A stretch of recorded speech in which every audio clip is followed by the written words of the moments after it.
What is the broker protocol? That is today's question on the Transition to RIA question and answer series. It is question number 56.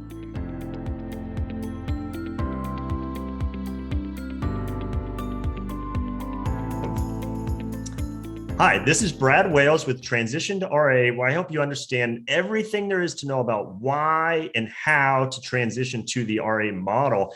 So on today's episode, we're actually going to be talking about a topic related to that latter part, that how to transition to the RIA model. And so there's a lot of variables that go into that. I've made a lot of episodes covering a lot of those topics. But on today's, we're going to talk about a very specific tool, for lack of a better term, called the broker protocol, that for some advisors, and we're going to, based on what we're going to talk about today, you understand why I don't say all advisors, but for some advisors is an available tool to help with that transition. And so we're going to be diving into anything and everything broker protocol. So with that topic, I have a wonderful guest on today, Eric Cyber with Capital Forensics. Eric, thank you for joining today. Thank you for having us, Brad. We appreciate it. Indeed. So a couple quick housekeeping things before we get into the actual question. So one of the reasons Eric is a wonderful guest here to help us with this topic, two reasons. One, his firm, Capital Forensics, is the record keeper of the broker protocol. So, and we'll dive into what that exactly means. But clearly being the record keeper is well dialed into all things protocol. And then Eric himself is called upon at times to be an expert witness on this exact topic. So clearly on an individual basis, very well versed as well. So excited to have Eric on to help us with this topic. And I would point out why I will refer to it as the broker protocol. And Eric, you feel free to refer to it as you customary do. The official name, I had to write it down, make sure I get it right, is the Protocol for Broker Recruiting. So to be clear, that is the official title, but it is commonly my experience, and again, Eric, feel free to refer to it as you feel best, is broker protocol is what most all folks refer to it as. So that's kind of what you'll hear me referencing it, but just to be clear, there is a formal name to it as well. So before we dive into the questions, Eric, if you could give a little background on yourself and your firm, I think that would be helpful. Sure. Thanks, Brad. Appreciate the introduction. I spent 35 years on Wall Street in various capacities: financial advisor, branch manager, complex director, head of the private client group. So I've always been in the front office and frankly, have always been involved with recruiting. I left Wall Street. My last firm was RBC Wealth Management, left there in 2016 to join Capital Forensics, at which time I became a managing director with the firm. Capital Forensics is not quite 30 years old. We do litigation support, regulatory consulting, and in 2017, we took on the role of the administrator for the broker protocol. Perfect. So a lot of depth and experience there to be certain. So again, a wonderful guest to have help us with this. So again, thank you for that. So to jump right into it, and we'll walk through kind of some of the backstory, the history, how it came to be, but at a macro level, just for folks that aren't perhaps at all familiar with it, or just kind of vaguely familiar with it, if you could start by just telling us, what exactly is the broker protocol? What's the purpose of it existing? And then how is it functionally utilized in a transition? If you could start that macro level, I think that would be helpful. Sure, thanks. So for those of you who've been around for a while, you probably remember temporary restraining orders. Every time a broker left the firm, the former firm, the firm from which he or she left, issued a temporary restraining order preventing them from moving their clients, trying to move their book, even contacting their clients. And back in 2003, the protocol was started to allow clients the freedom to have their accounts serviced where they wanted without the interruption from whether litigation or temporary restraining orders against the broker who left his or her former firm. The intent was to reduce litigation costs as long as the financial services provider, the financial advisor, followed the written rules of the protocol and followed its provisions. So if you were leaving a protocol member firm to go to a protocol member firm, as long as you followed a certain set of rules, you can go. No TROs, no litigation, nobody's trying to stop the client from leaving. other than perhaps the former firm reaching out to the client to say, Mr. and Ms. Smith, we'd love you to keep your business here. What would it take to keep you? But other than that, there were no restrictions. And there's if I'm correct, and at the end of the day, ultimately, anyone that is interested in trying to utilize the protections of the protocol will want to talk to a firm like yours or an expert like yours. So we'll keep it high level, but if I'm correct, there's specific protocols that have to be followed of specific information you can and can't take, and to have that protection you just described, that has to be followed to a T. Is that correct? That is correct. There's several rules for the protocol. And by the way, on our website is the entire rule, the protocol list itself. So if anybody goes to capitalforensics.com, upper right corner, you'll see the words broker protocol. Click on that, and it will tell you everything you ever wanted to know about the protocol, including the signed agreement itself. But basically, there are two basic requirements. And one is that the party broker must give his or her branch manager a list. And the list has to contain the client's name, the client that they're taking, the titling of the account, the home address, the phone number, and the email address. So it might be Eric Cyber, IRA, Eric and his wife, Cyber, joint tenants with rights of survivorship, our name, our phone number, our email address, our home address, and the title of the account. The list that they give to their manager must include my old account number. However, they are precluded from taking that account number to the new firm. So to the new firm, they can take 5 of the 6 columns, if you will, with the same information, but you must leave the manager the account number so that he or she, your manager, can quickly disseminate the information to the appropriate parties and have the correct account number. That's and so the key, I think, with that, right, is if you have the luxury, and we're going to talk about who is or isn't part of the protocol or who could join it and those sorts of things. But if you have the luxury where both parties are members to the protocol and you can benefit from it, the key is play by the rules, because the minute you step out of those rules, then you no longer have these protections. And that would certainly be a shame, because not every advisor has the ability to benefit from the protocol, because again, their current firm or their future firm might not both be members. And so if you are, again, it's a wonderful thing to assist with the transition, but you want to follow it specifically. So you mentioned 2003 as when it started. If I'm correct, it was a half dozen firms, or is a very small number of firms originally, primarily wirehouse firms. Is that generally correct? Yeah, I'm sorry. It was actually signed into as an agreement in 2004, but they began kicking it around in 2003. And basically, it was created by 3 wirehouses, which was simply Merrill Lynch, UBS, who had just become UBS, formerly Payne Weber, and Citibank Smith Barney. So those were the 3 signatories, if you will, to the protocol. And they agreed, look, you're suing me, I'm suing you, we're getting in the way of our clients, my broker's going to your firm, your broker's coming to my firm. Why don't we just have an agreement that if we follow the set of rules that we lay out, we'll stop suing each other. We'll save on litigation costs, we'll save on interrupting clients who want to go with their financial advisor so that they can choose to do business where and how they want. So that was the basis of it. And there were only 3 members in 2004. And interestingly enough, by the end of 2006, 2 years later, there were 18 members. And then in 2007, 21 new members joined. So suddenly everybody started to think, this thing makes sense. Why sue each other? I'll become a member of the protocol. We'll all follow the rules, and then we don't have to sue each other. So by 2007, they had upwards of 40 members. And it continued to grow over the years. And as of the most recent count, we have I should say the agreement has, but we have over 2,000 broker dealers and registered investment advisors and hybrid financial services firm, duly registered firms, et cetera, as protocol members. That is some growth from 3 to over 2,000. And I think it's fair to say the original signatories of it, or the original inventors, for lack of a better term, probably did not envision its current state as what they were kind of started with, and we'll get to that because some firms have even left the protocol. Is there any limitation to who can join it?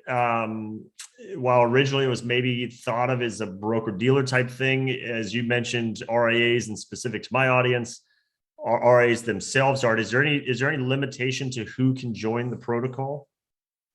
No, actually, any financial services firm can join. I don't think that was their intent. They weren't looking to become the pioneers, if you will, of broker protocol and recruiting. But it was an agreement among the three of them, and as it caught on, people were like, "That makes so much sense. I want to be a member of that." So there was always an administrator for the protocol, and in order to join, again, on our website is a joinder agreement, but you simply fill out a joinder agreement, email it in, and your membership becomes active the day in which you join. So it's very easy to become a member, and you just send it in, fill out all the information. However, it has to be obviously dated correctly. As the administrator, we just make sure that the form is filled out correctly to try to help avoid litigation down the road.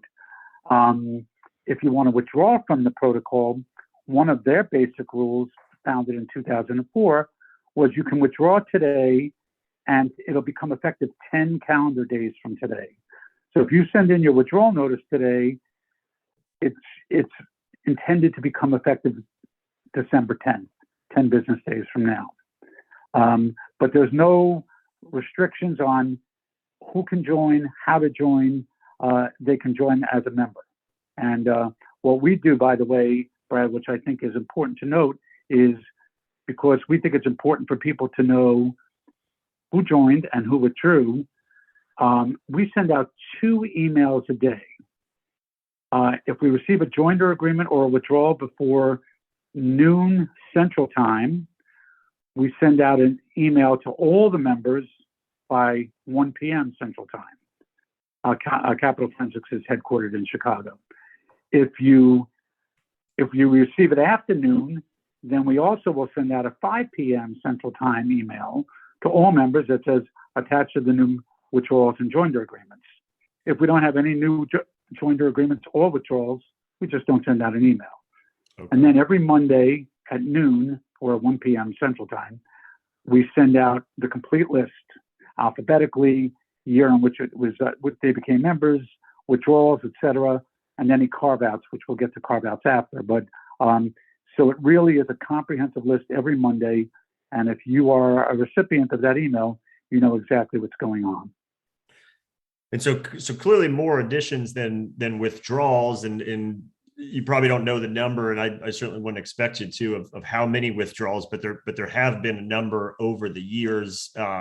It's fair to say, I'll give a little rant because I'm at liberty to do so, and Eric, in your line of work, you maybe have to just play it straight shooter. But for advisors watching this, if you are at a firm now that either never signed on to the protocol to begin with, and there are cases like this that were signed on at one point and then proactively withdrew from it, it does beg the question, why is that necessary? If they are providing an environment for you as the advisor that makes you want to stay at their firm, why should they worry about removing some barrier to making it easier for you to leave if they are already providing enough satisfaction that you wouldn't even want to do that? And so I think it is telling that firms that either don't join it or withdraw from it are generally realizing that they will, in theory, or the concern is they will have more departures than they will have arrivals that benefit from it. So they feel whatever good they could have for a advisor joining their firm to be part of the protocol, unfortunately for those firms, there's more folks leaving.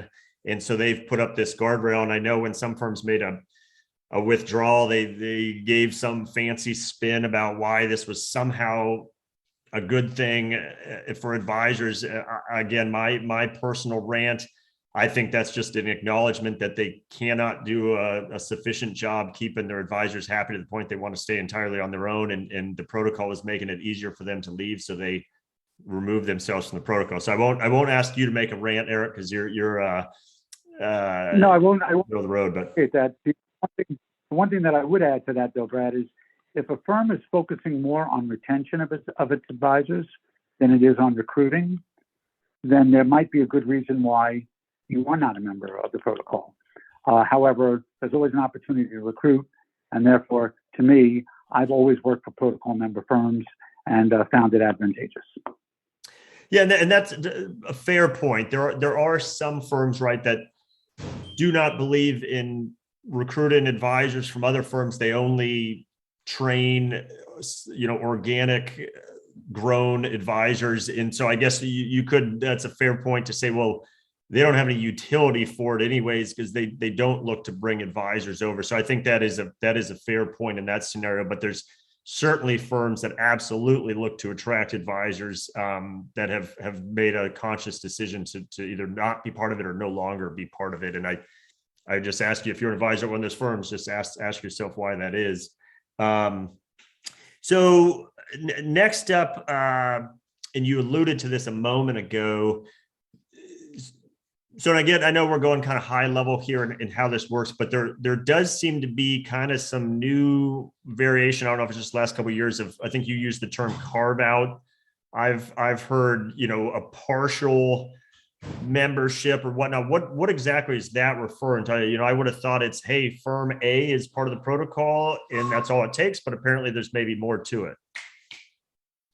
Sure. So my best example is, let's say you're a bank that, like a Citibank, who had Smith Barney, but Citibank also had branches. And therefore, perhaps they didn't want that branch. Some of these larger banks hired third-party marketing people. And I don't know that wasn't specific to Citibank. It was simply an example. But some firms hire third-party marketing firms to sit in their local branches and talk to people who walk into the local branch to sell them anywhere from just packaged products like mutual funds and annuities up to and including the full range of financial service products. And because they feel, some of these banks, as an example, that those are their clients and not the third-party marketing person who, the teller is saying, Mr. Smith, why don't you walk over to talk to a financial advisor over there in that corner, and he or she can help you. So they carve out or exempt them from coverage. So even though the bank broker dealer might be holding their licenses, whether it's a 763, 65, 66, they carve them out to say they are not covered by the protocol. So when they leave, they're governed by a very different set of rules than when a financial advisor within the bank broker dealer, who is whether it's a full-time employee or an independent broker, the rights that they're covered by with protocol. Okay. So I think that's a perfect example where at face value, this should be a simple topic. The reality is there's the devil's in the details. And so when you are considering making a transition, this is one of the components you think through is are both sides going to be members of the protocol? And then to your explanation just now, okay, you got to dig a little deeper and make sure that there's no carve-outs excluding certain scenarios of that firm that may not be part of it and that may or may not impact a particular advisor. So that's certainly worth being aware of and just shows that this is kind of a fluid arrangement to a degree. And if I could just jump in for a moment, sure. Brad, if I may jump in, there's two things that are worth mentioning here. The protocol agreement itself has a few carve-outs. So back in 2004, they agreed if this case, if that case, then they may not be covered. In addition to that, firms themselves have their own carve-outs. They could say anybody, they would, obviously it's a silly example, but they could say, anybody whose last name begins with S is not covered by it. And that carve-out will be in that Monday email that we send out that says, firm XYZ is a member, however, here are the exempt employees. And it could be, and you'll often find this too, by the way, institutional brokers. They're not part of the protocol. So if they're covering institutions, those type of examples will be in the weekly mailer that we send out as the carve out that the firm has adapted rather than the broker protocol agreement has adapted. And I think that's why that's so important that you guys send out the updates as frequently as you do. That in theory, an advisor looking to make a transition could look into this. Oh, my firm's on the list. I'll do a quote unquote protocol transition. And then perhaps there is some carve out added, and unless you're aware of it at the time you go to make your move, that could create issues. And so nothing for any advisors to be intimidated by or concerned by, because you rely on experts like Eric and his team to help with this topic. So as you're watching this now, just the takeaway is be aware of these things, but ultimately you will want to rely on professionals that can help you right up until the goal line of these different details. Great. And the only catch there is we don't give legal advice, Brad, obviously, but we are the administrator of the protocol. And if somebody has a question or wants to find out if XYZ firm has a carve out, then we're certainly happy to help. Yep. And there are some wonderful securities attorneys that absolutely can provide that legal advice when it's needed, to be part of that. And to be clear, while this is the Transition to RIA series, the protocol is not just for RIAs. It wasn't originally envisioned for RIAs. It was broker-dealer moves. Now it's morphed into broker-dealer to RIA moves and all kinds of variations of it. So this episode is certainly relevant to folks in the RIA world, but also folks that maybe their circumstances are such that they're moving from one broker-dealer to another. But to be clear on what's accessible is if you are starting an RIA on your own, that's where you were just part of that process is set up your own RIA on the broker protocol. And so if you're leaving a firm that's a member of protocol, again, it has to be two-sided. It would be your firm that you're starting would need to become a member, or if you're looking to join a particular firm, you'd want to know if they themselves are a member. And so along the lines of joining it, and we talked about kind of anyone generally can do it if they follow the process.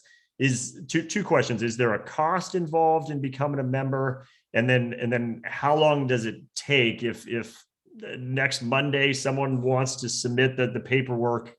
How long does it take to become active? You talked about someone withdrawn, but what's the process in the front end? Sure. So there is no cost involved to become a member of the protocol. And once you're a member, you're in it for perpetuity until you submit a withdrawal letter. Again, there's a joiner agreement, which names the broker-dealer or the RIA, the person contact, the email address, and the effective date, which is the date that it's signed. We typically just check it to make sure the form is filled out correctly, and then you are effectively a member the day that you joined.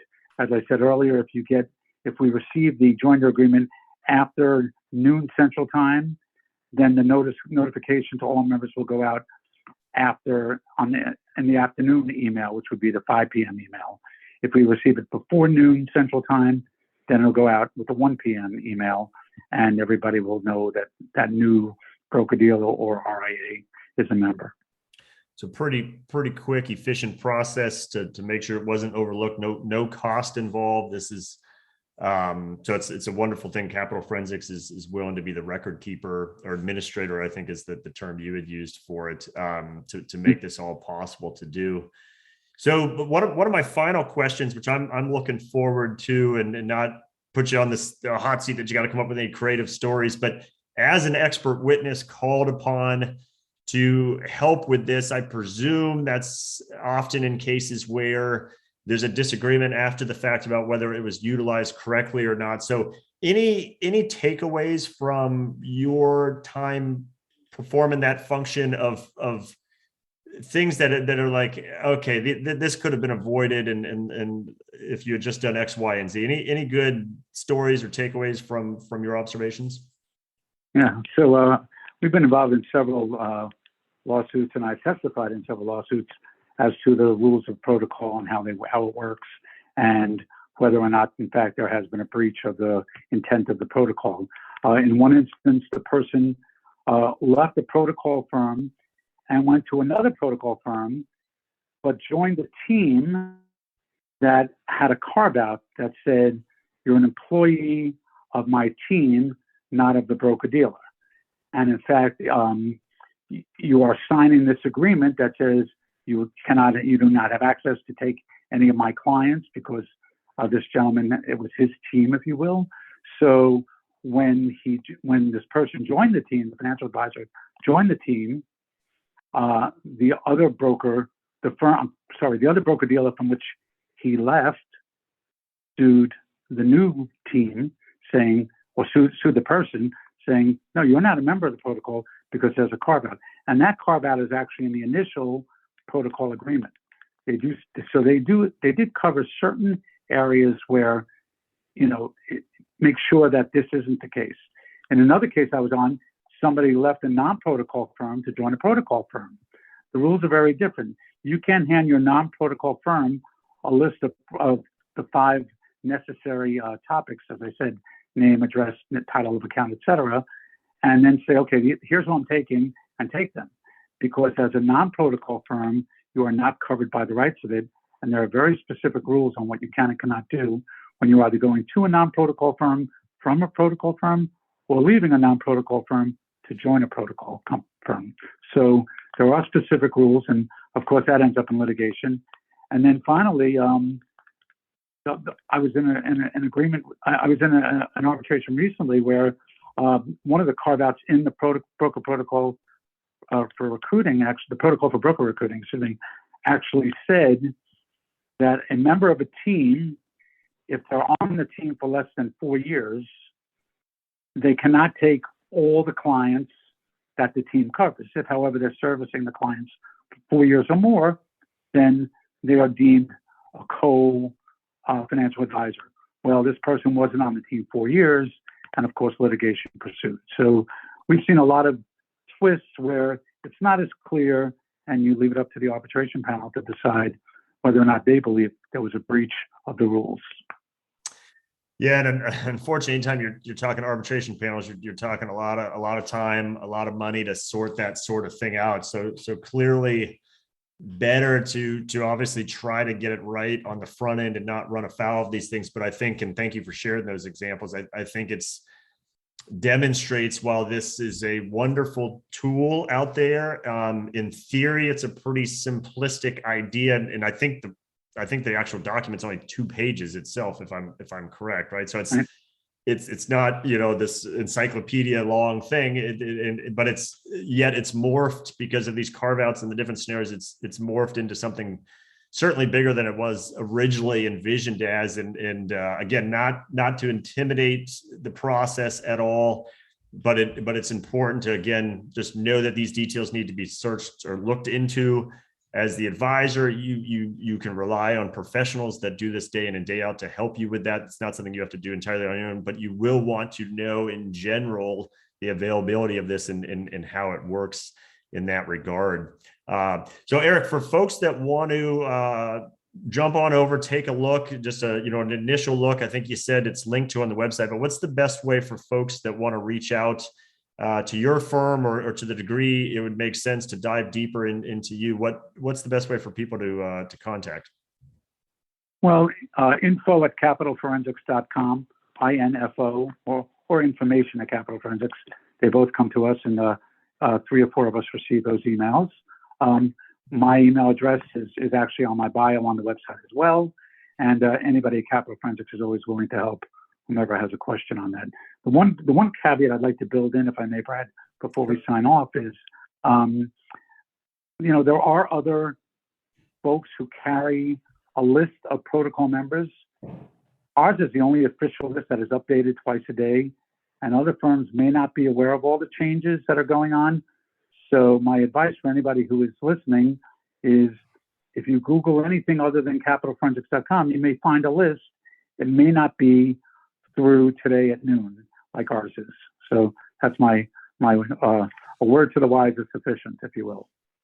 No, that's great advice. And I actually, in preparation for this episode, Googled, broker protocol, whatever, and came across one of those websites. And thankfully, that particular one did very prominently point folks to the Capital Forensics website. But I could see where there could be, and it's generally attorneys that are looking to assist, which is a fair thing to do, but assist advisors with understanding this and registering for the protocol and just going through a whole transition. So I understand the appeal, but it is important that they are transparent about it, that the ultimate list is directly with Capital Forensics. And at the end of the day, that's the only one that matters, because they are the official administrator of it. So certainly appreciate all that you do, appreciate all that your firm does to help with this, and certainly appreciate you jumping on here today, Eric, for all the things he mentioned, the website, the email address.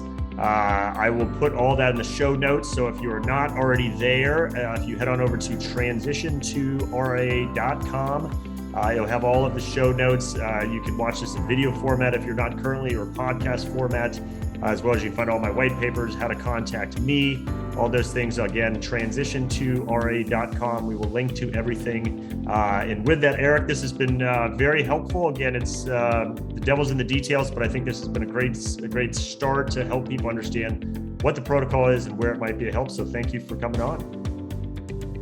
Great, Brad, and thank you for having us. We really appreciate it. All right. Thanks, everyone. Take care.